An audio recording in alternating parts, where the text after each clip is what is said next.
I'm so glad you're with me this afternoon. I hope you're going to stay with me after I get started with what I'm going to tell you. Um, I've thought about it and thought about it. What kind of story can I tell that will interest them?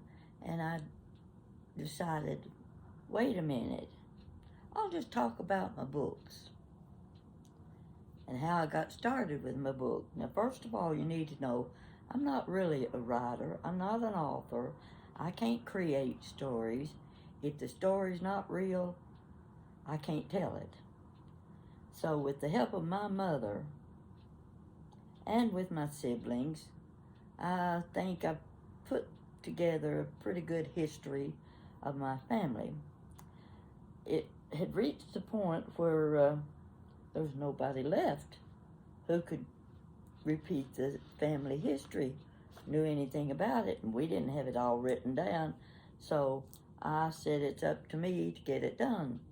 So I told my mother, I said, Mom, you're the only one left that can give me the information I need. And at the time, she was 94, but she had a terrific memory. And I said, now we're going to sit down and I'm going to ask questions and you're going to tell me what I need to know. So we got started, and the first question I asked her was, how many kids did great-grandma Brooks have? And she says, well, there were 20 in all, and she started naming them off. And I said, hold it, I can't write that fast. We're going to have to record this information, and you're going to have to wait till I get tape recorder and you can give me the information. That way I won't make any mistakes. So the next time I came to visit her, I had a tape recorder. She was a little nervous about that. And I said, Mama, it's just going to sit over there on the couch. You don't even have to know it's there. You just answer my questions and start talking, and that's all you have to do. So that was the beginning of getting my family history, which meant I wanted something besides names and dates and places. I wanted to know families. I wanted to know where they lived, how they lived, what they did, how many kids they had, that sort of thing. I wanted a story behind each person in the family. Well, Mama was one of 13 kids herself, and then she turns around and has 13 of her own, which she raised 9 of them. Now, after working at this for a few years, it took a few years with my research to write down all this stuff, and this is what I came up with first. See this big notebook? See all that? Okay. This is what it is. It's called Room at the Foot of the Bed. Now, if I have to explain that title to you, it means you didn't come from a big family. Because anybody that came from a big family knows exactly what it means to say room at the foot of the bed. So this is on Kindle. It's not on paper, but it's my family history. From there, I went to just writing everyday stories, old stories, things Mama would continue to tell me, things that happened to me, things that happened to my sisters and my brothers, and one story after another. I had quite a few stories, so I was telling those stories. I'm not a writer, I'm a storyteller. And the only way I can tell a story is the way I heard it, the way it happened. So I started putting it on paper. Now, after a while, people kept saying, you need to write a book. You need to write a book. So I did. This was the first book. Wait till you hear this one. See my name at the bottom? See the little house? Well, my granddaughter painted that, and she took a photograph and copied it. That's the house I grew up in. That's the house that 9 of us kids lived in until Mama went to the nursing home, and my sister lives in that house now. So you can see it had a small front porch. There's the swing on the front porch.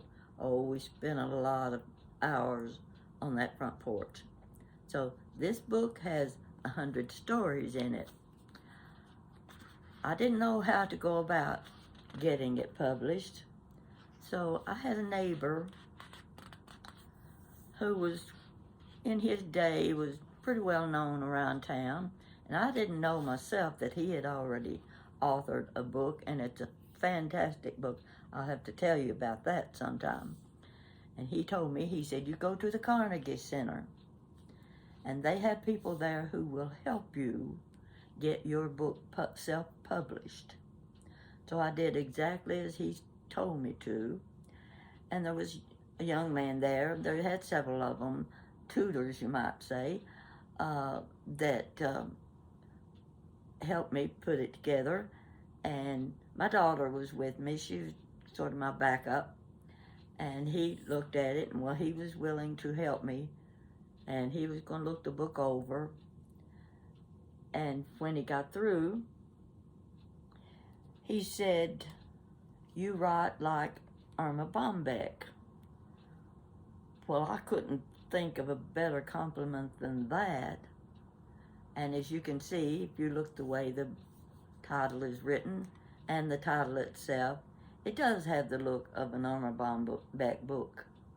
So, not to brag, but he was more or less my editor, and he didn't make any corrections. No corrections. I attribute part of that to having good English teachers when I was in school.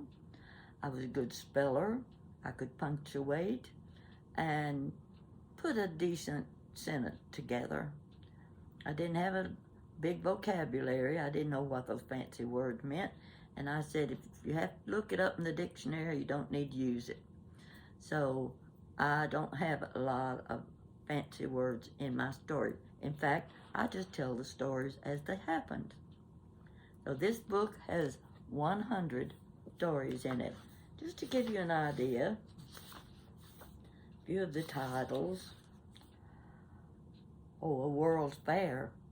That's a World's Fair that my great-grandmother went to in 1904. St. Louis World's Fair. How many people do you know that went to the St. Louis World Fair? Especially if they lived on a farm in Virginia.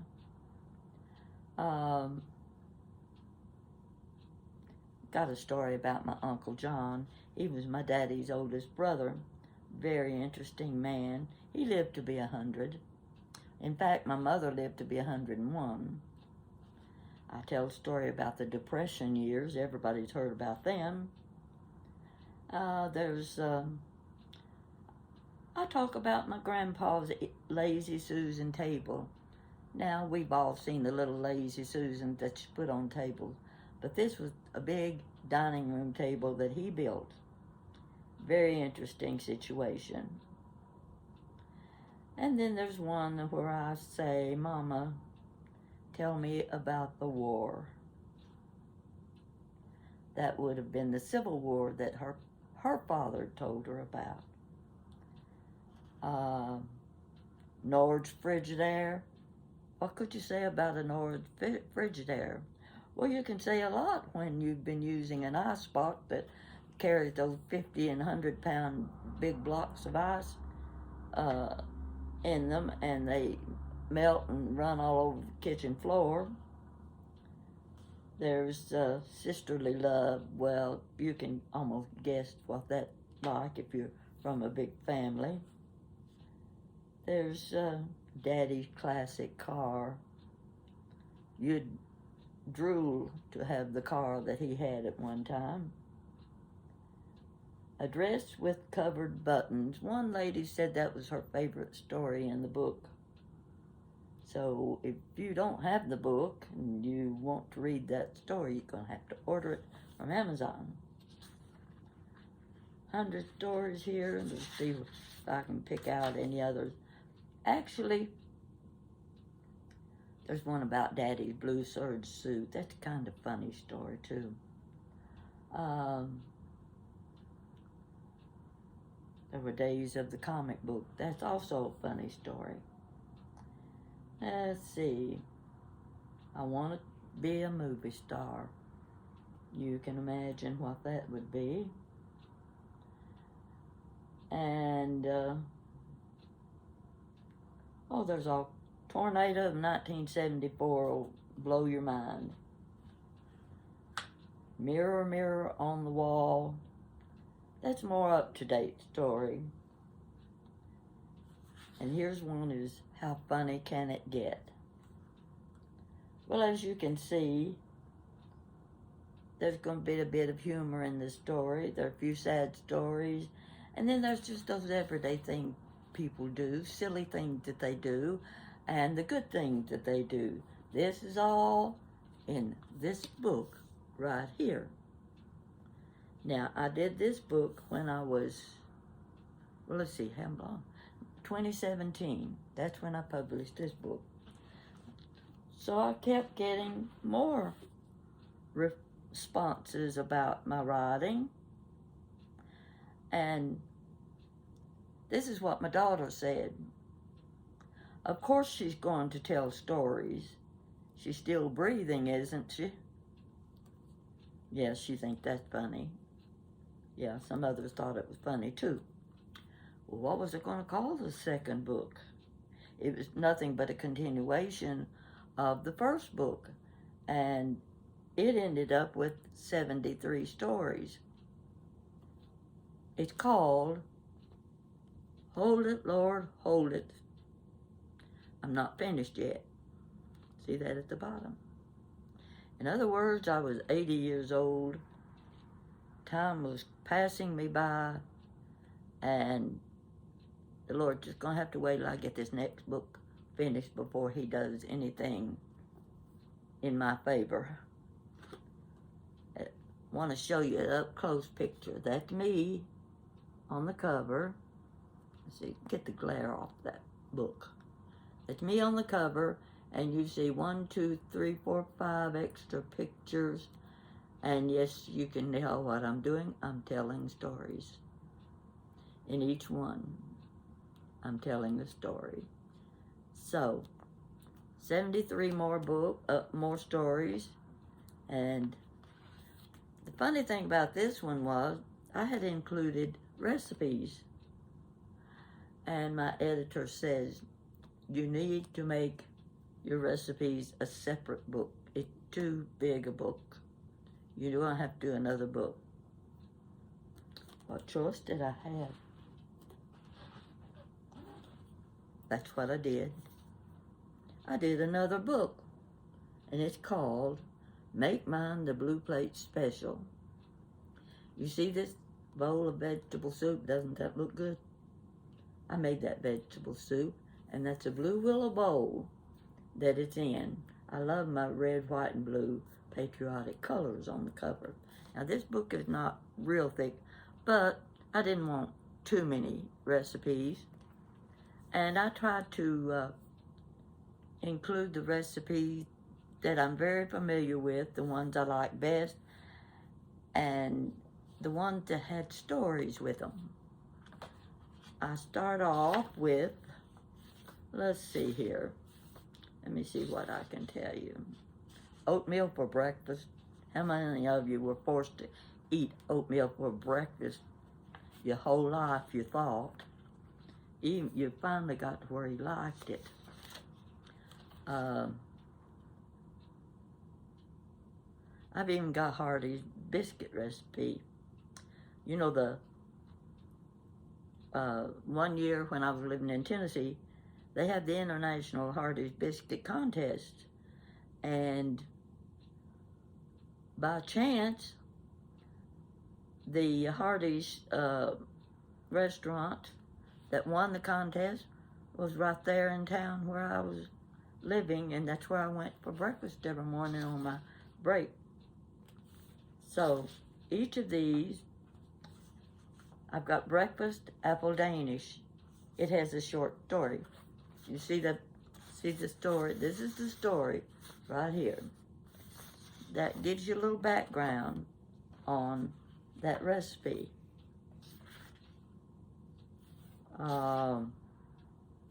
Emma's peanut brittle. You'll love that story.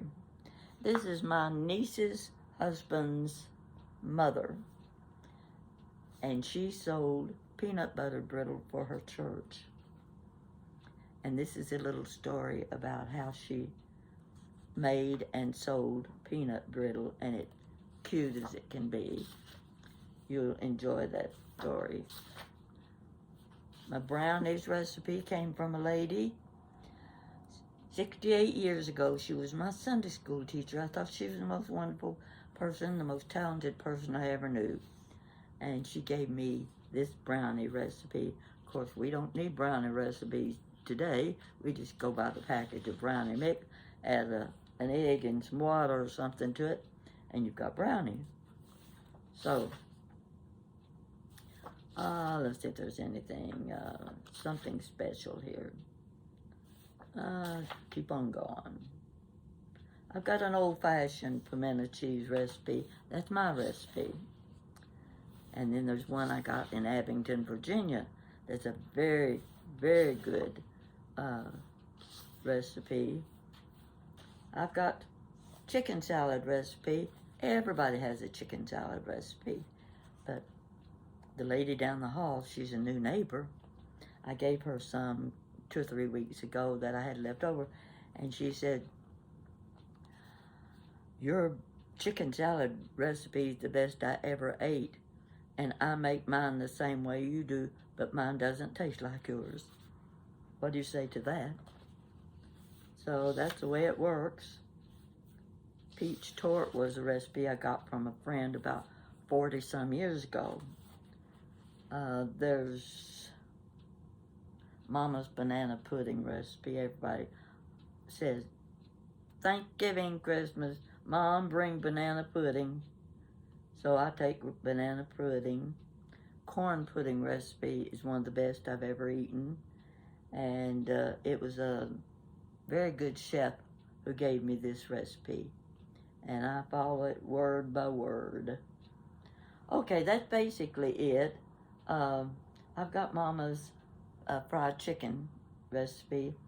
Now, I want to tell you a little story. The 7-layer vegetable salad. Okay, everybody has 7-layer salad recipe. They think theirs is the original.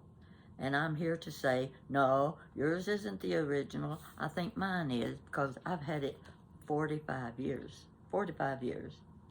Been making it for 45 years, and I make it every year at Christmas and Thanksgiving. That's another requirement of mine.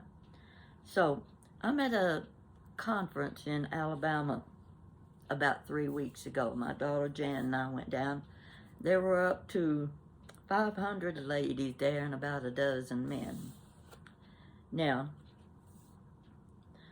this was a group of people who love to set dinner tables, who love to decorate, create flower arrangement, collect china, collect silver, collect crystal. In other words, they like to spend a lot of money. I like to spend a lot of money too, but I don't have it to spend. So, we're from all of this. There were people there from Texas, Arkansas, New York, all over the United States. It was a fantastic affair. We had lunch. They had demonstrations of how to fold napkins. They showed you how to do flower arrangement. You could learn most anything you wanted, and you saw some of the most beautiful china you've ever seen at this affair, and part of it was for sale. So, I am standing at one of the tables that was a replacement table that was a vendor there. And I'm looking at the items on the table, and a lady walks up, and she makes some comment about her husband, and I answered back. And she looked at my name tag. It was hanging down on a string, and she said, Lexington, Kentucky. Did you ever know anyone named Muffy? Now think about that. How many people have you ever known named Muffy? Most likely none. And I looked at her and I said, well, as a matter of fact, I did know a girl named Muffy, but that was about 50 years ago. Well, what was her name? Now, this lady I'm talking to is from Virginia. She said, what was her name? Last name.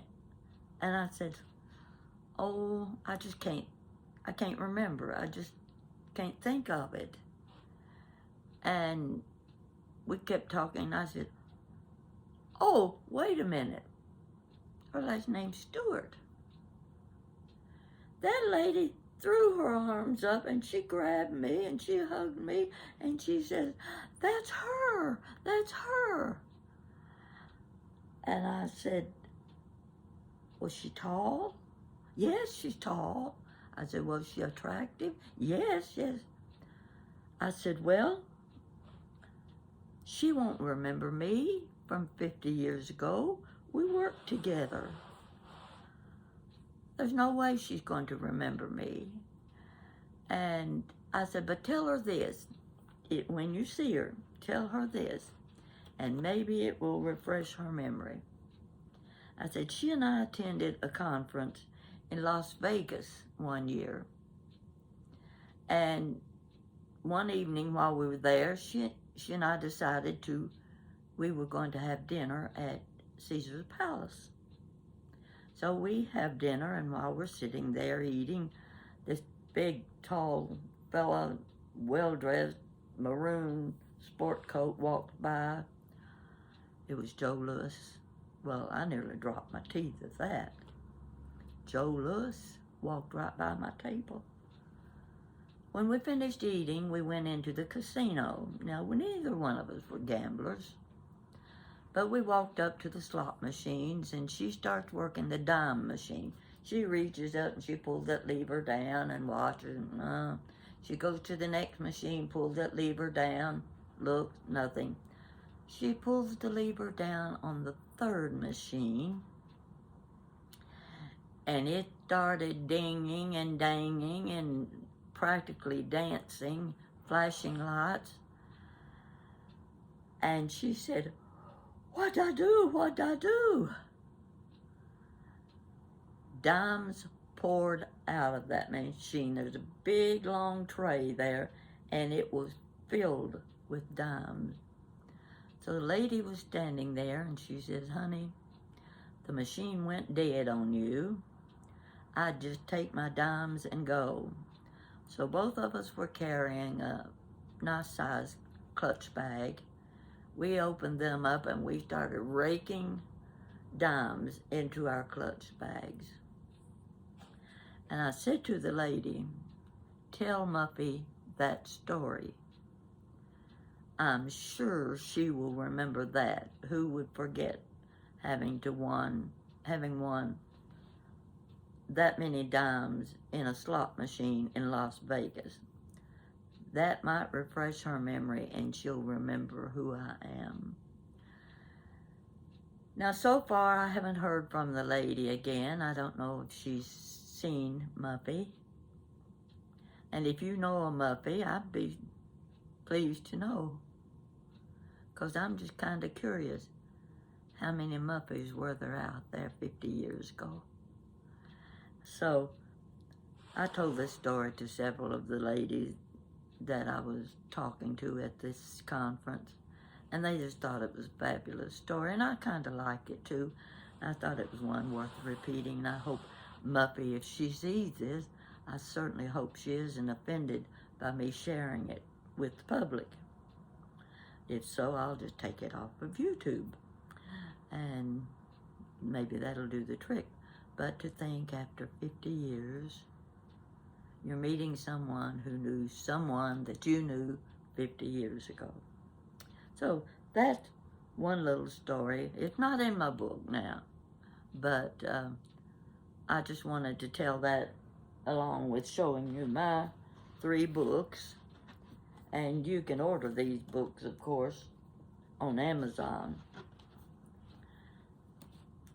So anyway,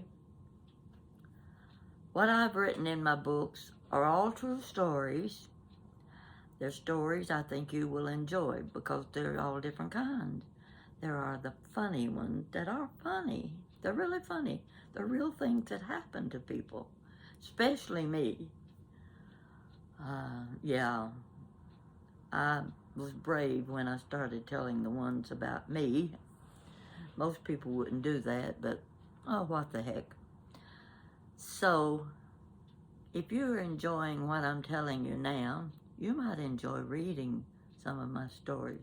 My daughter had decided I should quit reading the stories and start telling the stories. So here I am trying to tell you another story, and I will continue until you lose interest. Thank you for being with me this afternoon. It has kind of made my day just to be able to tell you what I do, why I do it, because I'm 85 years old, soon be 86, and we just don't know what the future has to hold for us when we get this age. So I want to make the most of it that I can, and I want people to enjoy the stories that I tell. I want to leave something with my descendants that they can say that was my grandmother and say it with pleasure. So if you think you can't write, you can. All you have to do is tell it like it is. Tell it like you remember it. Like my editor, he didn't change a word of my stories because I told the stories just like I remembered them. Why would you change the wording? There's no reason to, because that's what the person said. And that's what you should say. Repeat it after them.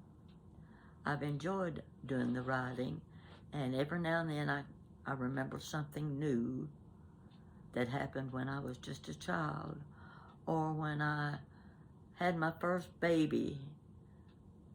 There are all sorts of good stories to tell, and most of them, I think, are part of our history. It tells you a simple time. It tells you how life was during that day. And it lets the younger generation know what kind of life you led. So, stay with me. I'll tell you some more stories. My daughter says smile. Well, I can't get that ear-to-ear smile like some people have. You just have to know that I do feel good, and I do enjoy talking to you. So, whatever you're doing, watch my video again and think about the books I've written. And if you don't want to buy them, write your own. That's my advice to you. Write your own book. You'll love it.